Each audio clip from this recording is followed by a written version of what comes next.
Aṣòfin di ẹlẹ́wọ̀n lókè òkun. Ohun tó ń ṣẹlẹ̀ sí Ike Ekweremadu rèé nílùú òyìnbó. Ọlọ́lá ọlọ́rọ̀ ní orílẹ̀-èdè Nàìjíríà. Bẹ́ẹ̀ ni ọkùnrin ti wà nílé ìgbìmọ̀ aṣòfin àgbà fún ọ̀pọ̀lọpọ̀ ọdún níbi tí ó ti ń ṣe òfin ẹ̀ gẹ́gẹ́ tó sì gbajúmọ̀ dáadáa láàrin àwọn olóṣèlú akẹgbẹ́ ẹ̀ àti àwọn èèyàn Nàìjíríà, pàápàá àwọn èèyàn ní ilẹ̀ Ìgbò lọ́hùn níbi tí ó ń ṣojú fún gan nílùú Àbújá.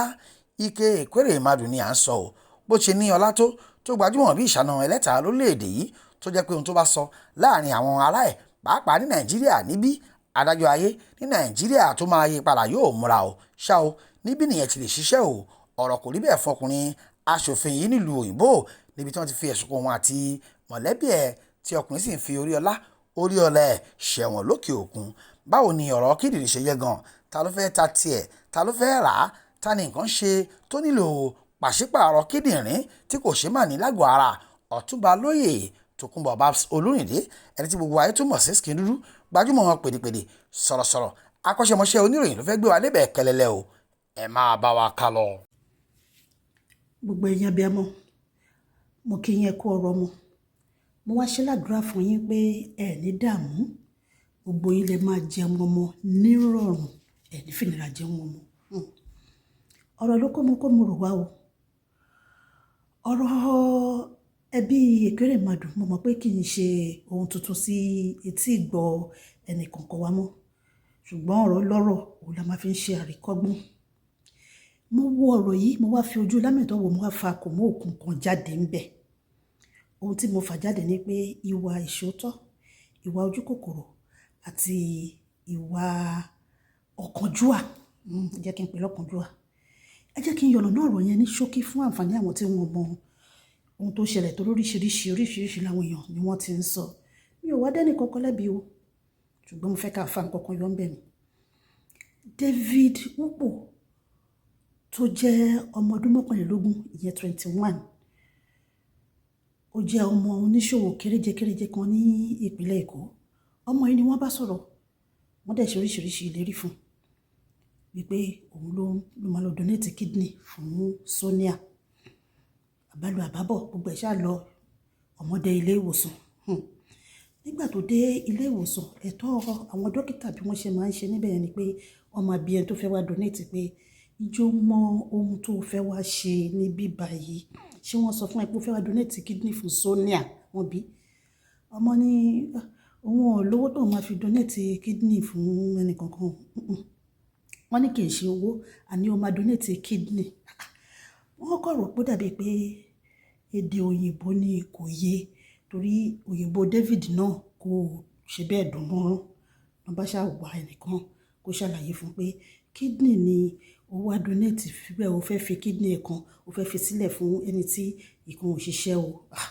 Wọ́n bá wò pé ó dàbí pé ọ̀rọ̀ yìí kò yé ara wọn.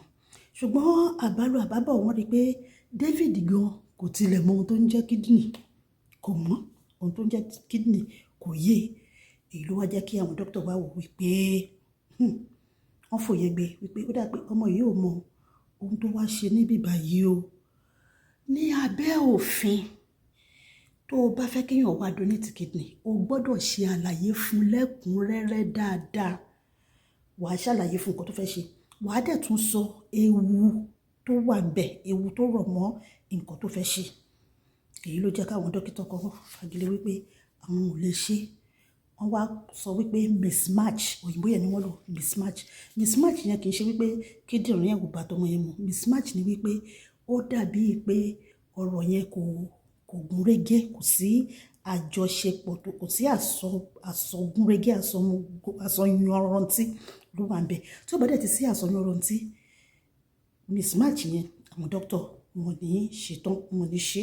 Òun ló jẹ́ kí àwọn hospital kí wọ́n fagilé. Àwọn hospital mọ ìdúnàdúrà tó wà láàrin ẹbí Ekweremadu àti àwọn ọmọ kankan. Wọ́n kàn mú wá sí hospital pé kó wá ṣe, àwọn dẹ̀ tọ ọ̀nà tiwọn. Dókítà Obinna Obeta tó jẹ́ dókítà ní UK, òun ló wà láàrin ẹbí Ekweremadu àti Ekweremadu. Ekweremadu gangan fún rẹ̀ kò fojú hàn. Òun ló jẹ́ aláròbọ̀ láàrin David àti Ekweremadu. Òun ló ń bá sọ̀rọ̀.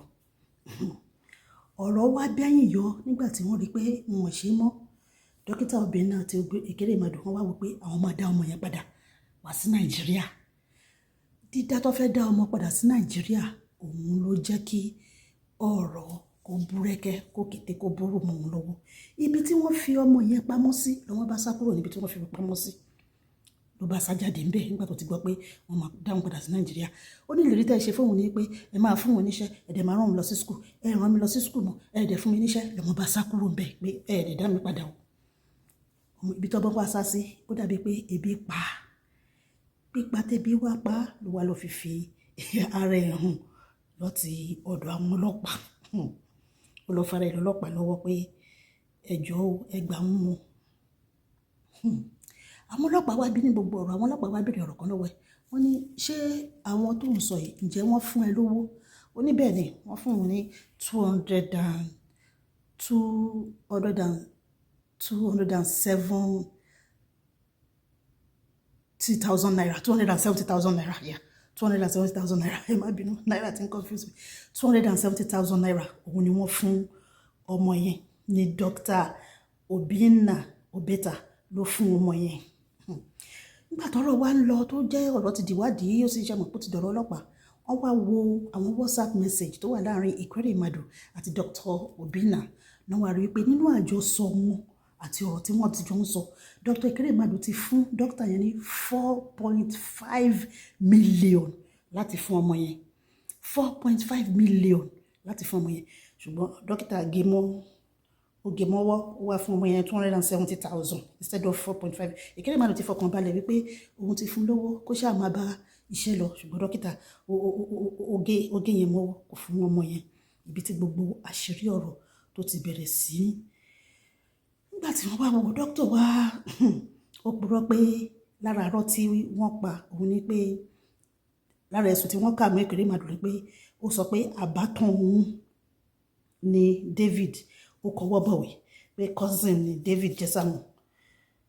Tọ́ba dẹ̀ ti wò pé family ni wọn ní ṣe ṣùgbọ́n ó purọ́ pé cousin gbà tó wà rí wọn rí pé ọmọ yìí ò tiẹ̀ tán mọ́ wọn rárá.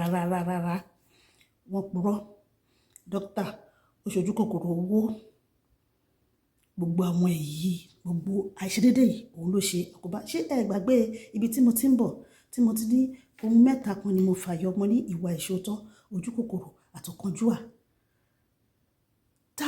Òfin wà ìlànà wà fún ẹni tó bá fẹ́ ṣe kinní ní ọ̀nà tó tọ́.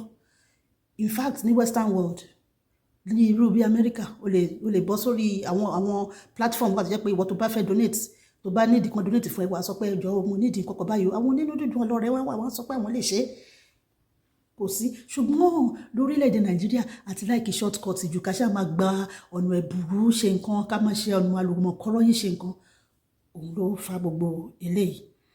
Ẹ̀yin abiyamọ ẹ ní dààmú ìgbésẹ̀ àìṣòótọ́ ẹ jẹ́ ká jáwọ́ nínú ẹ̀.